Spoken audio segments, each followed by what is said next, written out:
पळया जळत्या अंगठ्या बरी तो दीस येता सगळी गर्विश्ट आनी नश्टी मनशां सोरव्या सारकी जातेली आनी येवचो आसा तो दीस तांचे मूळ आनी ताळ दवरनासतना तांकां उज्यांत लासतल्यो म्हणटा दळबराचो दळबराचो सर्वेस्वर म्हणटा आमकां तुमकां आनी म्हाका जर ताच्या उतरांक आमी काळजाय नासतना जियेता आमी गाद्यांत लुवन उरल्या सर्व्या बरी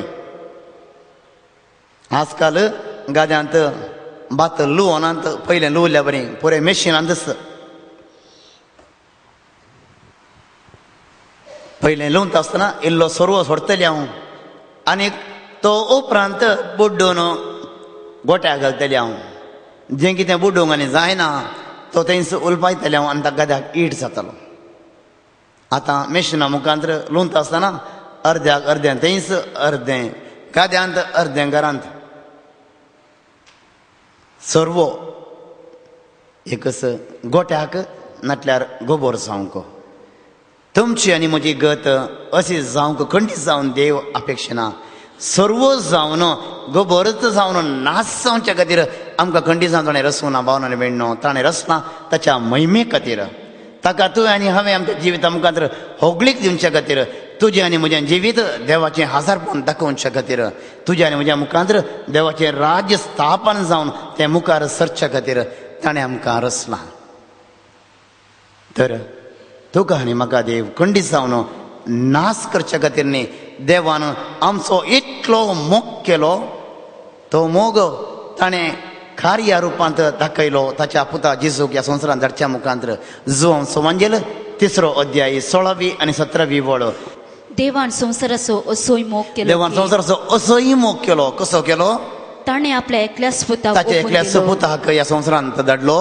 ताका सतमंतल्या कोणाचोच नाश जायना ताका सतमंतल्या तुमचो आनी म्हजो कोणाचोच नाश जायना जावच्याक बगार ताका सासनीक जिवीत मेळच्या बगार सासनीक जिवीत आमकां समेज तांकां लाभच्या समेज तांकां भावनान मेळनो जर तें नाका ती तुजी आनी म्हजी खुशी आमी तें सोडणं पयस जावचें जशें कुटुंबाची आस्त कुटुंबाचें बरेंपण कुटुंबांतलो मोग सकट भुरग्यां खातीर म्हणून आवय बापूय पुंसावन दवरतात पूण थोडीं भुरगीं थोडे भुरगे ते नाका म्हणून गर्वान अहंकारान स्वार्थान भरून कुटाम सांडून पयस वेतात ती तांची मर्जी तांची क्यास्त मागून घेतात पूण आवय बापूय खंडीत जावन खंयच्याच भुरग्याक घरांत भायर धांवडोवच्याक लोटून घालच्याक रसिना तांचो मोग करच्याक देवाच्या मांडावळी प्रमाणे तांकां ल्हान व्हड करच्या खातीर देवाक दिल्लें उतर पाळण साक्रामेंतांतलें तें उतर जियोवच्या खातीर रचता तशें देवान आमकां समेज तांकां रचलां आनी आमकां कोणाकच नाश करना दुखोवच्या खातीर न्ही रडोवच्या खातीर न्ही करगोवच्या खातीर न्ही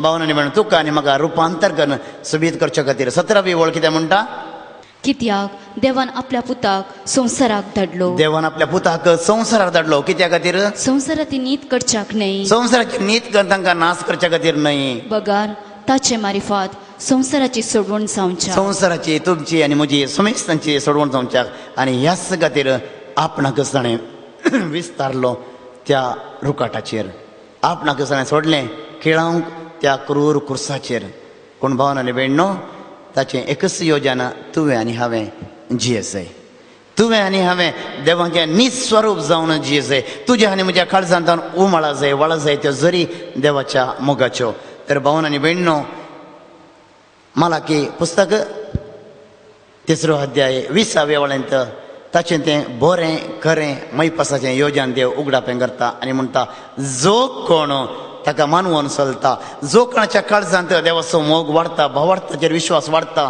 तसल्याक देव बचाव करता ताका तो सांबाळटा म्हणून देवाचें उतर आमकां सांगता पूण तुमकां म्हज्या नांवाची भिरांत धरतल्यांक निती तो सूर्य उदेतलो आनी ताच्या किरणांनी भलायकी आसतली ताच्या जिवितांत पण ताच्या नितींत भलायकी आसतली ताची किरणां आमचेर तो परजळयतलो फंकयतलो आनी त्या किरणा मुखांतर आमकां भलायकी मेळटली भावनांनी बेणीनो ज्या मिसावाच्या गांवांत हांव वसलो जुनाच्या 21वी तारीखेर तांकां तांचें नवें वर्स सुरू जावचें बोलिव्हिया म्हणलो देश जुनाच्या 21 तारीखेर तांचें नवें वर्स सुरू जावचें आनी तें वर्स सुरू जावच्याक जुनाच्या 20 तारीखेर 20 तारीखेर ताणें समेस्तांनी म्हळ्यार जायतो हारी हारीनी लाखांतल्यान लोक तिवा नाको म्हणलो एक जागो थंय त्या जाग्यांत पत्राचें एक व्हडलें द्वार आसा त्या द्वाराच्या एका कुशीन हो लोक हरी हरीन लाखागांतल्यान जमो जाता कित्याक जूनाच्या 21 तारीखेर सुरवेर पडची ती किरणां पयलें त्या द्वारांतल्यान पाशार जावन जर तांचेर पडल्यार तांकां भलायकी आनी त्या वर्सा बरेंपण आनी तांचें लक्क म्हणून ताणें पातयेवचें आसा आनी ह्या देखून आदल्या दिसा सांजेर तावन येवन थंय उड्डता राखता राखून बसता आनी मागणें करता कांतारां गायता आनीक ती पयलीं किरणां तांचेर पडोन तांकां बरेंपण मेळच्याक तांचें जिवीत बरें जावच्याक तांच्या भुरगेपणाचें बरेंपण तांणी देखच्याक भावन आनी भयणो आमी हर एकलो देवाक देखूंक आशेता ताचें किरणां आमचेर पडोवंक आशेता जो कोणाचेर देवाचीं किरणां पडटात तो बरो जाता गूण जाता जेजूक भेटल्लो हर एकलो वांजरांत आमी कितल्यो आमी आयकता त्यो संगते आनी ताचें ताणें केल्लीं ती अजापां ताका लागीं सरलो थोड्यांक तो आपडटा थोड्यां कडेन तो उलयता थोड्यांक तो केवल पळयता थोडीं ताका आपडटात जो कोणाचेर जेजूचीं किरणां पडटात ताच्या मोगाचीं किरणां तांच्या काळजांत रोमतात बरें जावन नितळ जावन पवित्र जावन बोगसाणें जोडन सुडसुडीत जावन मेल्ले ते जीव जावन ताका महिमा दितात praise the Lord praise the Lord Praise the तर Lord. भावन आनी भयणीनो जेजूक लागीं सरूंक आमकां हो अवकाश वर्साचें हें 11 थोडे म्हयने वर्साचे म्हळ्यार लितुर्जीक वर्साच्या सादारण वर्साच्या 11 थोडे हे हप्ते आमकां देव फाव करता आमचें जिवीत देवाक मानवतसलें करच्या ह्या मुखांतर आमचें तें जें कितें ब्लॉक आसात जें कितें अडचणेचें आसा तें आमी काडून उडोवन ताचीं किरणां तुमचेर म्हजेर तुमच्या कुटुंबाचेर म्हज्या जिविताचेर तुमच्या हर एका कामाच्या जाग्यांनी आमच्या धार्मीक संस्थांनी आमच्या कम्युनिटीनी आमच्या हर एकल्याच्या काळजांनी ती किरणां जर पडलीं तुका आनी म्हाका भलायकी मेळटा तुका आनी म्हाका देवाची नीत लाभता तूं आनी हांव खंडीत जावन सुकाळ आनी पवित्र जावन जियेवंक शकता ह्या खातीर तो आमकां आपोवण दिता ह्या खातीर तो आमकां जागोवन दिता त्या देखून भावन आनी भयणीनो ताका सोडनो ताचे विना जें कितें आमी बांदून ह्या संवसारांत व्हडलें जावंक चिंता व्हडपण दाखोवंक पळयता थोवड सोम्या विना बांदल्लें सोम्याचेर बुन्याद घालनासतना बांदल्लें तें कितें जाता सकड कोसलोन पडटा ह्या कोसलोन तें घालता म्हणटा देवाचें उतर आयच्या वांजरांत जें आमी आयकलें लुकाचो वांजेल 21 अध्याय 21 अध्याय 25 आनी 26 वड तांचे मदले थोडे सण देवळा विशयांत उलोवन ते सोबीत उतर फातरांनी आनी दान आयलेल्या वस्तूंनी संग्रहालयाला म्हणाले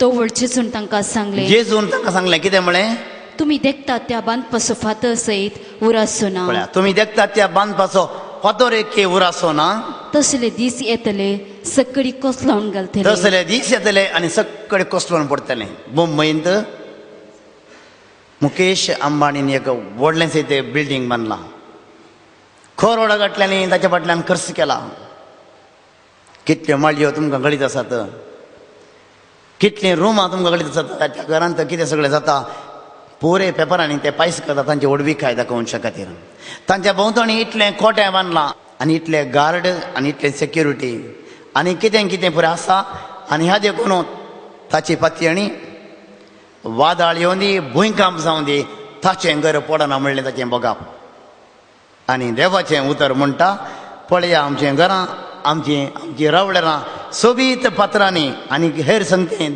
हांगा बरयलां दाहान आयिल्ल्या वस्तूंनी सुरंगार आयला म्हणून आनी थोडे दाहान आयिल्ल्यांचे न्ही थोड्यांनी बांदची तांची बांदपां आनी तांचे व्हडल्यो व्हडल्यो संगते लुटल्लो ब्लॅक मार्केटी मुखांतर जोडुल्लो पयसो आनी कोणाचें आपणायल्लो दुडू ते बरें वट्टू करनी बांदचे जायते आसात आनी आपूण व्हडलें म्हणून संवसार दाखोवचे आसात पूण एकच एक पात्राचेर एक पातर उरसो ना सक्कडी कोसलो न्हू पडटलें भाव भयणीनो मनीस कितलो शिकता केदो व्हडलो शिल्पी आनी शिकपी तो जाता केदो व्हडलो तंत्रज्ञानी तो जाता केदो व्हडलो इंजिनियर आनी आर्किटेक्ट जाता फाटल्या थोड्या म्हयन्यांत आमी आयकुचें तीं अवगणां मुंबयंत केदी केदी व्हडलीं बिल्डिंगां कशें कोसळून पडतात केदी केदी शिकिल्ल्या व्हडल्या व्हडल्या टॅक्निशियनांनी आनी इंजिनियर आर्किटेक्टांनी बांदली कितली नवी नवी ब्रिजां तें उद्घाटन जावच्या पयलीं धर्नीक समाज जातात पळया.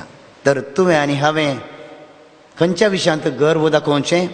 हें म्हजें, हें हांवें बांदल्लें, हें म्हजें तोट, ती म्हजी गेट आनी ही म्हजी वाट. भावन आनी भयणो, आखरेक खंय म्हणी तूं गेल्लो थंय तूं पडोन मरचो आसा. कोणाच्या गाडये बंद एक्सिडेंट जावचें आसा.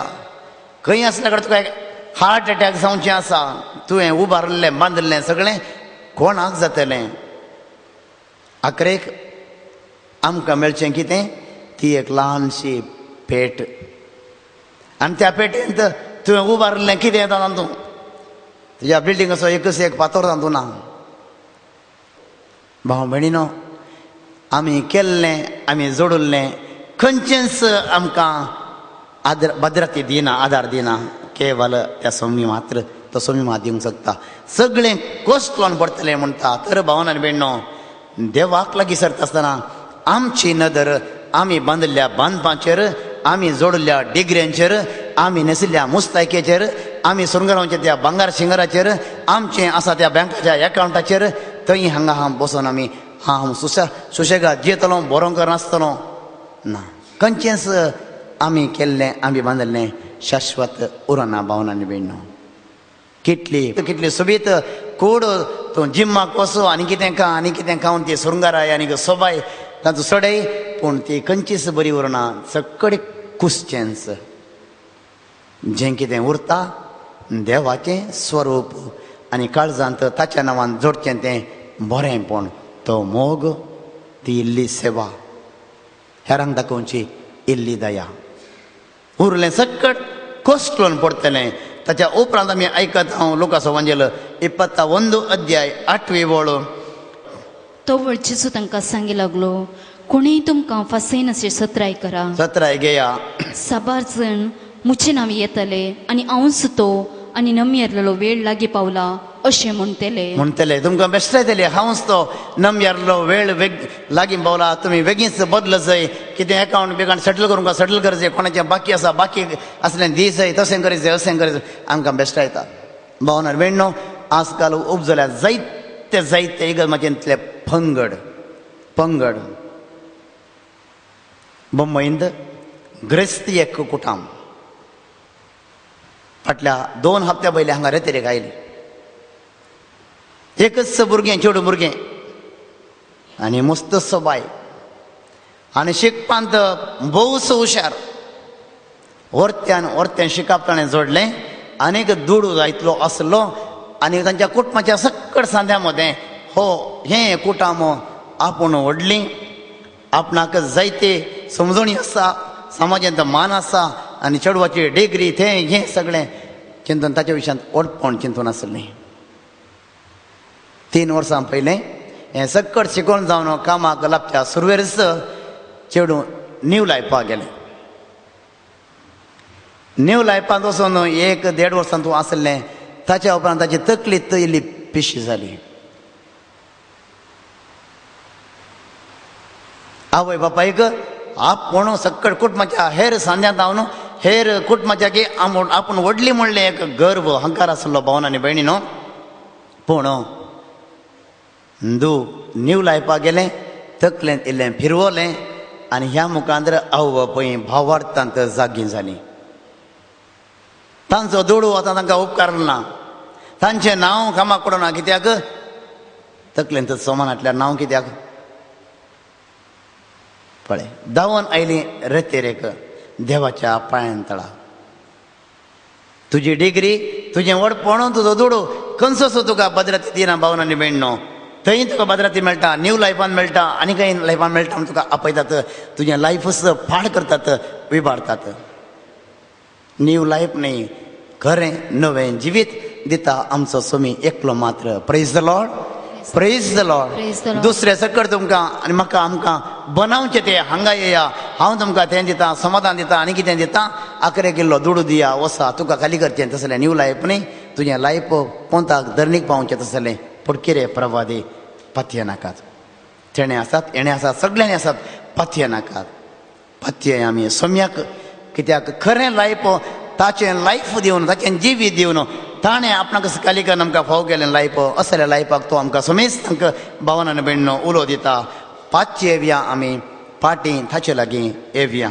लुका सवंजेल उपरांत मुखार आमी वाचया 21 अध्याय 9वी वळ. झुजा आनी काटकयां विशांत खबर आयकून आकांतून पडनाका. वय तांची हांगाची बरें खबर आयकून खबर वाचून टिव्हीनी पळोवन आकांतून पडनाकात. ह्यो संगती गरज जायस पूण अंत तक्षण येवचो अंत ना. तक्षण येना. अंत तक्षण येना. पळया थोड्या फावटी आमच्या घरांनी ह्या शेजारा पिड्यान पडचे आसात मनीस. पिड्यान पडोन जायते वळवळटात आनीक मरोंक लागीं आयल्यात लागीं जातात. तोडांनी मुणचें आसा तो पक्का मरचो ना. ताणें केल्लें कर्म खावनूच मरतलो म्हणटा आमी. मरच्या बरें दिसता पूण पक्कन मरचो ना म्हणटा आमी. तें थोड्यांनी वायट चिंतचें त्या घडये आसा ती. पूण देवाचें उतर सांगता आमकां भिरांकूळ दृश्य आमी पळयतले हांव तें पळयतलें हें पळयतलें हांव पूण अंत तक्षण येवचो ना. आनी थोडीं गुणां आमकां पळोवंक मेळटलीं. 10वी आनी 11वी वळ कितें म्हणटा मुखार. उपरांत तो म्हणालो राष्ट्र राष्ट्रांचेर आनी राज्य राज्यांचेर झुजाक देंवतले. थंय हांगा भिरांकूळ भुंय कंपन्यो जातल्यो. दुकोड आनी मारेची पिडा पडटली आनी आकासर भिरांकूळ दृश्य आनी विचित्र कुणां दिश्टी पडटल्यो. पळय कसली भिरांकूळ कुणां आमकां. तेणें सुनामी तेणें वारें हेणें तुफान आनी एक आमी आयकोनूच आसा पळोवनूच आसा. तो टिव्हींत तो जडसो उजो ती जळची बस्सां तेणें हेणें मोडी पडची हें सगळें आमी पळोवनच आसा. भावानो भयणो हें जाल्ल्या तक्षण अंत जालें म्हणना. आनीक कितलें जावंक आसा. कित्याक कशें जसो बरो लोक बरें करूंक लोकांक देवा कडेन हाडूंक देवाचें बरेंपण लोकांक वांटूंक पेसाडटा की तसोच खोटो मनीस खोटो स्पिरीट ह्या संवसारांत खोटें मुंदारसून व्हरूंक पेसाडटा. खोटेंपण देखता सबारपोटी ताचें आमकां भोगूंक मेळटा. पूण देव तुमकां म्हाका खंडी जावन सोडून घालचो ना. आमकां तो धैर्य दिता. मुखार आनी कितें वाचून पळयत आसतना हें सगळें जावन इतलें बरें जाता आसतना आमकां तो धैर्य दिता. आमकां सोसूंक मेळटलेंच. भावन आनी भयणो हर एकल्यांक एक पिडा इल्ली सलवणी इल्लें लुकसाण तें सगळें जातलेंच. आमी लायिल्ल्या हर एका माडान आनी माडयेंत आमकां जायतीं पोपळां आनी माड नारळ मेळटलेच म्हणून सांगूंक जायना. थोड्या फावटी तेच माडाच्या पोंदा काम करता आसतना तो नारळ पडोवन मरोंक साध्य आसा. थोड्या फावटी सरवणें घडचें आसा. मनीस जाल्ल्या आमकां इल्लें दूख इल्ली पिडा इल्लें कश्ट इल्लें गाये इल्लें हात पांय मोडचें तें सहज जावन आसा. हें पुरें आमी पाशार जावंक आसा म्हणून देवाचें उतर मुखार आमकां सांगता. दगदणे विशयांत उलोवन 12वी वळ. पूण ह्यो सर संगती घडचे पयले तुमकां धरतले आनी दग दितले. तुमकां धरतले आनी दग दितले. तुमची सर्ती करचे खातीर तुमची झडती करचे खातीर तुमकां सिनागोगाच्या अधिकाऱ्या हाजीर हाडटले. वय कोणा मुखार तुमकां अधिकाऱ्या मुखार थंय हांगा व्हरतले लजे घालतले. जशें आनी आमच्या इगर्ज मातेचेर अटॅक जाल्ल्या वेळार पापाच्या मनशांक मार खायचें पडलें. कितल्या लोकांनी जैलाक वचचें पडलें. कोणें केल्लीं कर्मां कोणाक खायचें पडलीं. भावन आनी भयणो भावार्था खातीर हें करचें पडलें. भावार्था खातीर इल्ली दगदोणी तुका आनी म्हाका मेळटाच. बरें केल्ल्याक इल्लें आमकां सोसूंक मेळटलेंच. आमच्या कुटुंबांनीच आमकां जावचो अनुभव. कितलें बरें तूं कर तुका आयकोंक मेळटाच. कितलें बरें तूं दी तुका फाटीं बरें पुरस्कार मेळना. थोडे फावटी मार मेळटाच. पळय थंय हांगा सिनागोगांनी तुमकां आनी म्हाका व्हरतले आनी ह्या मुखांतर आमकां सोसूंक मेळटलें. इल्ली दगदोणी मेळटली. पूण भावन आनी भयणो दगदोणी कश्ट दूख सौम्या खातीर सोसूंक मेळिल्लो मनीस भागी म्हणटा. माथेव सवंजेल 5वो अध्याय 11वी आनी 12वी वळ. मुझे पासोत तुमकां अपमान सोसूंक दगदणी भोगूंक आनी सर तराची घडपाक तुमचेर आड उलयतात ते आयकोंक मेळत जाल्यार तुमी कितले भागी. संतोष आनी उल्हास पावा. कित्याक सरकारांत यथेश्ट प्रतिफळ तुमकां तयार आसा. यथेश्ट प्रतिफळ हांगा ना. हांगा मेळटलें आमकां मार वायट उतरां आनी हेरांची वायट दिश्ट आनी नाका जाल्ल्यो त्यो खबरो. आनीक जावंक पुरो कोणाच्या पथकाक कोणे जैलांत. पूण तुमकां आनी म्हाका मेळटलें इनाम ताचे हुजीर. ही आमची पत्ती आणि क्रिस्तांवची भावना बिणो ताजे कोण भिये नाकात लज नाकात दाक्ष नाकात खावचे नाकात. लुकाचो वंजेल 21 अध्याय 13वी वळ. सुवार्थेक साक्ष दिवंक तुमकां हो एक संदर्भ जातलो. संदर्भ जातलो भावना बिणो सुवार्थेक एक साक्ष आमकां समेस्तांक एक अवकाश जातलो. एक आमचो केऱ्यांतलो ब्रदर उपरांत थोड्या कारणा खातीर तो सोडून गेलो. सोडून वचोन इल्लें शिकाप जोडनो कोडयाळांत काम करता आसतना तो बस सर पैण करता आसतना